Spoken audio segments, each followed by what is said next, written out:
di negeri ini Islam Nusantara menjadi bukti dari kematangan hadarah Nahdlatul Ulama. Maka akhlakul karimah itulah ciri khas Nahdlatul Ulama. Wa innamal umamul akhlaqu ma baqiyat fa inhum dhahabat akhlaquhum dhahabu. Martabat bangsa tergantung akhlaknya. Akhlaknya mulia, martabatnya tinggi. Akhlaknya hancur, martabatnya hancur pula.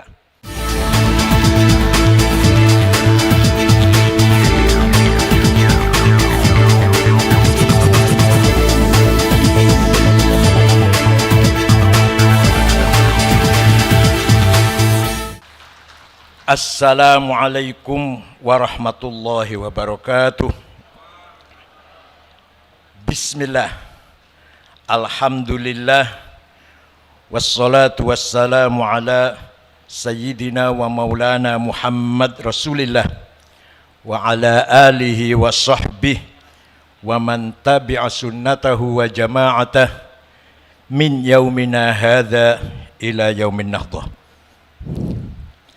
Yang terhormat Presiden Republik Indonesia Bapak Insinyur Haji Joko Widodo beserta Ibu Iriana Jokowi, pagi hari ini beliau berkenan pakai sarung. Yang terhormat Bapak Wakil Presiden Republik Indonesia Bapak Profesor Dr. Kiai Haji Ma'ruf Amin, yang sesungguhnya beliau adalah Mustasyar PBNU, juga pakai sarung, beserta Ibu Wuri Estu Ma'ruf, para Menteri Kabinet Indonesia Maju, ada Gus Menteri Yakut Khalil Bisri Mustafa, ada Bapak Pratik, Profesor Dr. Pratik, Menteri Sekneg, para pimpinan lembaga negara,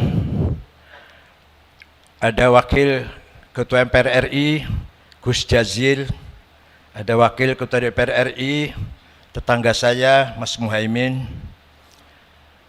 para pejabat TNI Polri, para pimpinan partai politik, yang terhormat Gubernur Lampung beserta Ibu, dan para kepala daerah di Provinsi Lampung. Al-Mukarram Rais Am PBNU, Hadratus Syekh Kiai Haji Miftahul Akhyar, Azzahullah, beserta seluruh jajarannya, pengurus Tanfidha PBNU beserta pimpinan lembaga dan banom di lingkungan NU, para pengurus wilayah dan cabang dan ulama, serta para pengasuh pondok pesantren di Indonesia, hadratil mustasyarin, hadratil ru'asa syuriyah, ashabal ma'ahid, ashabatul kisufiyah, al-mutabaru an-nahdiyah, wa ala ra'sihim ar-ra'isul am, Sayyidina wa Maulana Habib Lutfi bin Hashim. Hari ini kita berkumpul untuk memulai muktamar NU yang ke-34. Alhamdulillah, segala puji hanya milik Allah yang menakdirkan kita menjadi saksi pergantian abad jam'iyah ini. Usia panjang jamaah dan jam'iyah Nahdlatul Ulama adalah bukti kasih sayang Allah Subhanahu wa ta'ala. Seabad yang lalu kita sama-sama tahu NU berdiri sebagai jawaban atas pertanyaan dan tantangan zaman. Islam harus terlibat memberi warna pada zaman yang tak menentu, mencari-cari cara agar cahaya Allah terlihat terang dan tak padam oleh kekufuran. Para kiai terpanggil untuk menjawab tantangan dunia yang sedang bergolak dari sudut pandang agama. Pada tataran global, Perang Dunia Pertama baru saja usai. Sistem monarki berbasis agama mulai terasa tak memadai, dan gelombang wahabisasi sebagai embrio radikalisme berkibar di Hijaz. Sementara di Nusantara, patriotisme mulai menemukan bentuknya. Perlawanan terhadap penjajahan, kemiskinan, dan ketidakadilan bermuara pada apa yang hari ini sering kita kenang sebagai era kebangkitan nasional. Di era itu, NU sebagai jam'iyah sepenuhnya lahir dari transformasi praktik kemandirian jamaah, yakni kemandirian komunitas pesantren yang selama berabad-abad bertahan hidup dalam tekanan kolonialisme. Agustus 1945, bom atom sekutu meledak di Nagasaki dan Hiroshima. Ledakan itu menandai akhir Perang Dunia Kedua. sekaligus membuktikan betapa akselerasi teknologi bisa sedemikian merusak kehidupan bersama. Sesudahnya dunia menyaksikan satu demi satu kelahiran banyak negara bangsa. Dunia berubah, umat manusia lalu terjepit di antara dua pilihan masa depan. Pilihan untuk menjadi negara sekuler atau menjadi negara agama. Suasana zaman pada saat NU lahir diliputi pertanyaan besar. Apakah selepas perang demi perang, setelah begitu banyak darah tumpah, kita sebagai umat manusia bisa hidup untuk saling berbagi di atas bumi Allah? Kalaupun bisa, bagaimana caranya? Belasan tahun hidup di Arab membuat saya menghayati arti penting NU untuk Indonesia dan dunia. Dengan segala hormat, di Arab agama sedari awal tidak menjadi unsur aktif dalam mengisi makna nasionalisme. Bila Anda membaca sejarah dan naskah konstitusi negara-negara Arab, Anda akan segera tahu betapa mahal dan berharga naskah pembukaan Undang-Undang Dasar 45 yang kita punyai. Di Arab, pejuang nasionalis bukan pejuang agama. Pejuang agama bukan pejuang nasionalis.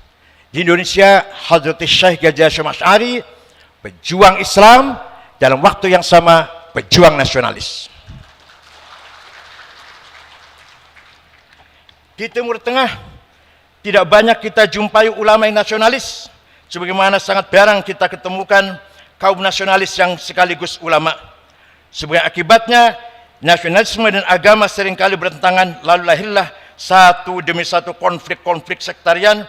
Apa yang kita saksikan sekarang di Palestina, Myanmar, Rohingya, Israel, Somalia, Suriah, Yaman, Afghanistan hingga Afghanistan adalah rangkaian ketidaktuntasan menjawab tantangan zaman. Belum ditemukan titik temu antara semangat Islam dan semangat nasionalisme.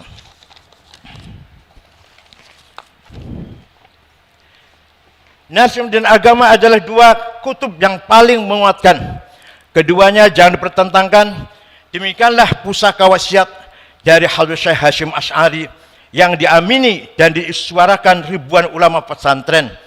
Dan dengan demikian kita mengerti bahwa ujian atas sikap tawassut, ujian moderasi polarisasi dua kutub ekstrim memang sudah khas NU sejak awal mula pendiriannya. Mereka yang tidak paham sikap NU atas HTI maupun FPI barangkali memang belum mengerti betapa berat amanah moderasi kutub-kutub ekstrim di negeri ini. Bagi NU dan pesantren, menjaga NKRI adalah amanah, karena hanya dengan bersetia kepada konstitusi, tatanan beragama dapat diselenggarakan. Sikap tawassut atau moderat mustahil tercapai tanpa kemandirian.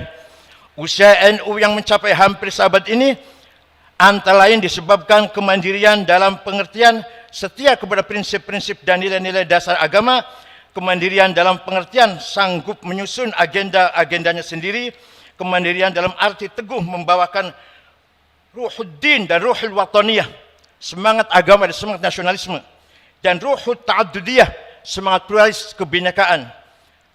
Kemandirian dalam bidang politik, ekonomi dan budaya, kemandirian dalam arti sanggup bergaul dan berbagi dengan siapa saja sembari menjaga harga diri.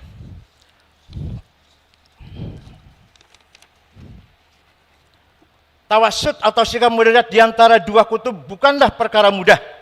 Tawassut mempersyaratkan kecakapan, pengetahuan, dan kebijaksanaan. Dua hal inilah yang diteladankan para imam madhab dan ulama-ulama kita. Sementara untuk menjadi ekstrim, seseorang cukup bermodalkan semangat dan fanatisme belaka. Asar pengetahuan dan kebijaksanaan pada gilirannya mewujud dalam sikap kemandirian. Pribadi-pribadi besar dalam sejarah panjang NU dan pesantren adalah kisah-kisah mengenai kemandirian.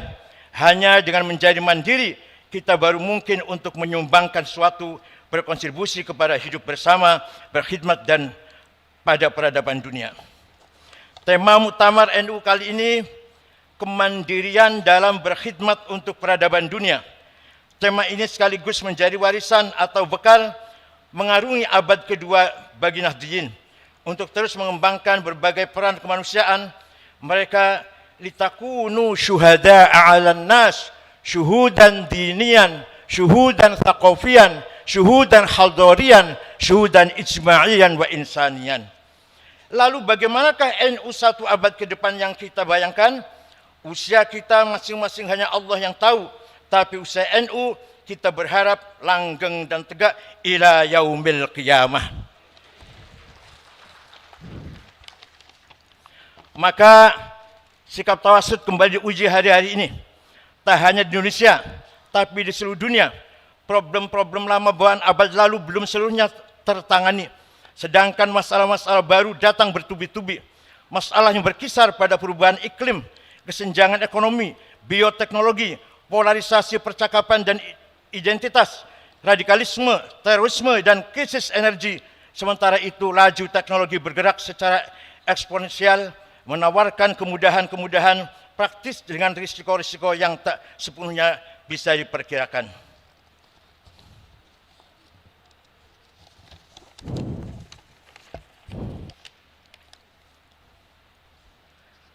Dari sudut pandang santri dan pesantren, visi membangun dengan 5 jenis kekayaan.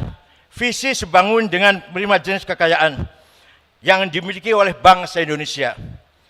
Pertama, as-sarawatil ijtimaiyah, sosial kapital. 17.000 lebih pulau, 300 etnis, 1.340 suku bangsa, 1.211 dialek bahasa adalah fakta keberagaman dan kemajemukan bangsa ini. Kemajemukan yang disatukan di bawah tenda besar Pancasila dengan semangat Bhinneka Tunggal Ika. Di tenda besar itu ormas-ormas keagamaan berperan sebagai semen perekat sosial. Mereka mengkonsolidasikan nasionalisme sebagai proyek integrasi bangsa yang tumbuh dari bawah, tidak perlu dipaksakan dari atas dengan tangan besi. Kedua, as-sarawatul hadariyah, kekayaan kultur budaya. Kebudayaan Nusantara membuka diri pada interaksi dan kolaborasi dengan kebudayaan global asing. Di sisi lain, kebudayaan setempat atau lokal menjadi identitas, nafas, dan aktualisasi nilai-nilai. Di negeri ini, Islam Nusantara menjadi bukti dari kematangan hadarah Nahdlatul Ulama. Maka akhlakul karimah itulah ciri khas Nahdlatul Ulama. Wa innamal umamul akhlaqu ma baqiyat fa inhum dhahabat akhlaquhum dhahabu. Martabat bangsa tergantung akhlaknya. Akhlaknya mulia, martabatnya tinggi. Akhlaknya hancur, martabatnya hancur pula. Kekayaan ketiga, as-sarawatus syiariyah. Kita kaya dengan simbol-simbol. Antara lain yang dipakai oleh Pak Presiden hari ini. Peci dan sarung. Simbol Islam Nusantara. Banyak contohnya, tapi yang hari ini kita contohkan simbol peci dan sarung. Kita tahu apa artinya peci dan sarung dalam arti teologi, tapi itulah simbol Nusantara, simbol umat Islam Indonesia. Yang keempat, kekayaan maliyah. Indonesia mempunyai potensi sumber daya alam yang luar biasa. Daratannya dipenuhi hutan-hutan penopang paru-paru dunia. Di bawahnya terkandung kekayaan mineral yang banyak. Lautannya mengandung potensi ekonomi biru tiada tara. Di bawahnya tersimpan bukan hanya ikan, tetapi cadangan migas dan mineral yang berlimpah. Yang dibutuhkan adalah SDM unggul yang mampu mengolah kekayaan alam itu sebagai modal pembangunan. Agar pembangunan ini dirasakan oleh seluruh masyarakat Indonesia, kaila yakuna dulatan bainal aghnia minkum, tidak hanya pertumbuhan, tapi yang penting adalah pemerataan. Masih kita lihat banyak warga NU yang hidupnya di bawah kemiskinan. Namanya jelas, Solikin, Jumadi, Dulkanan, Maderais, namanya kampungan desa. Kekayaan kelima adalah sumber daya politik. Indonesia adalah negara demokrasi terbesar ketiga dan negeri muslim terbesar di dunia.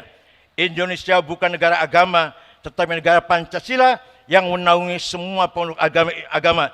Islam berjalan seiring dengan demokrasi, stabilitas politik, dan pertumbuhan ekonomi. Memang bukan hal yang mudah bangsa ini sudah diuji oleh berbagai prahara sejarah. Setiap kali jatuh, bangsa ini bangkit lebih tinggi lagi.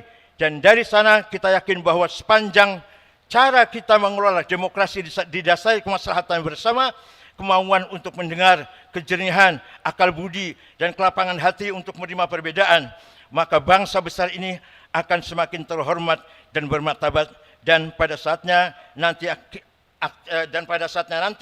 aktif berkiprah dalam mendorong dunia yang lebih damai, aman, dan beradab. Saya singkat saja sambutan ini, mengingat waktu Presiden yang sangat padat acaranya. Sebelum saya akhiri sambutan saya ini, saya mohon dengan ikhlas bacaan Al-Fatihah untuk almarhum wal maghfurlah Kiai Haji Sya'roni, Khatib Syuriah Jawa Tengah, NU Jawa Tengah, yang meninggal di Rumah Sakit Cipto, turun dari kereta menuju ke Lampung ini, turun di Stasiun Gambir, sholat subuh, istirahat, tidak sadarkan diri, dibawa ke rumah sakit, kemudian meninggal dunia. Mudah-mudahan arwahnya diterima di sisi Allah. Al-Fatihah.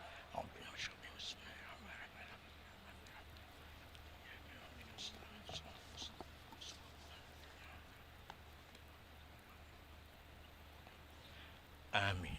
Terima kasih.